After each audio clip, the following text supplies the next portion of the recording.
Okay, இப்போ ஒரு சின்ன ரவுண்ட் பாத்திரத்தை எடுத்துகிட்டு இப்படி ஒரு ரவுண்டு போட்டுக்கலாம். 3 கலரில் ஒரு லேண்ட்ஸ்கேப், இயற்கை காட்சி. ரொம்ப எளிமையாக எப்படி வரையலான்னு பார்க்கலாம். ரொம்ப லிக்விடாக வாட்டரை எடுத்துகிட்டு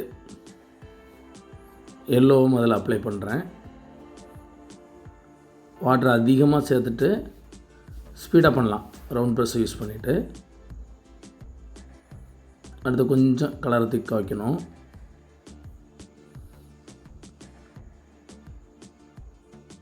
லைட்டாக ரெட்டு தொட்டுக்கிடுங்க. எல்லோவோட மிக்ஸ் பண்ணும்போது ஒரு ஆரஞ்சு டிண்ட் கிடைக்கும். இன்னும் கொஞ்சம் ரெட்டை சேர்த்துடுங்க. ஆரஞ்சை விட கொஞ்சம் திக் ஆரஞ்சு கிடைக்கும். அப்புறம் ரெட்டை மட்டுமே மேலே வைங்க. சூப்பராக இருக்கும், பிரைட்டாக வந்துடும். எவ்வளோ எளிமையாக பண்ண முடியுமோ பண்ணலாம்.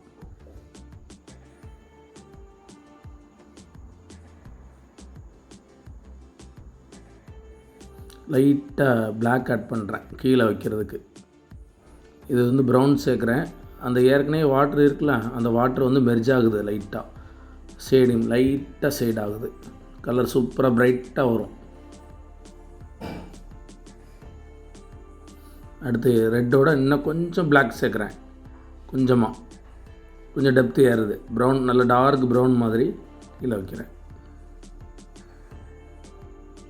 கொஞ்சம் கலர் வந்து அதிகமாக வாட்டர் சேர்க்காம கொஞ்சமாக கலர் வச்சுட்டு அப்படியே ஷேட் பண்ணுறோம்.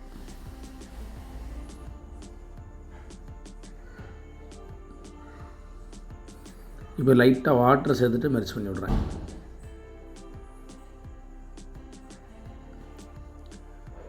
இப்போ பென்சிலால் அந்த பென்சிலோட நெருப்பை வச்சுட்டு அப்படியே போட்டு விட்றேன்.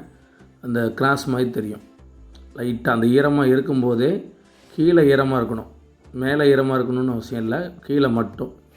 இப்போ அடுத்து வந்து கோகோனட் ட்ரீ ஒரு லீஃபை மட்டும் முதல்ல போடுறேன். இது வந்து பியூர் பிளாக் மட்டும் யூஸ் பண்ணுறேன்.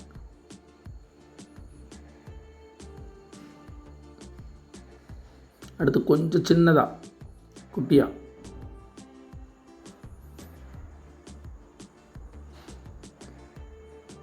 ப்ரெஸ் வந்து ஒரு 2ஆம் நம்பர் 3ஆம் நம்பர் அந்த மாதிரி வச்சுக்கிடுங்க ரவுண்ட் ப்ரெஸ்ஸில்.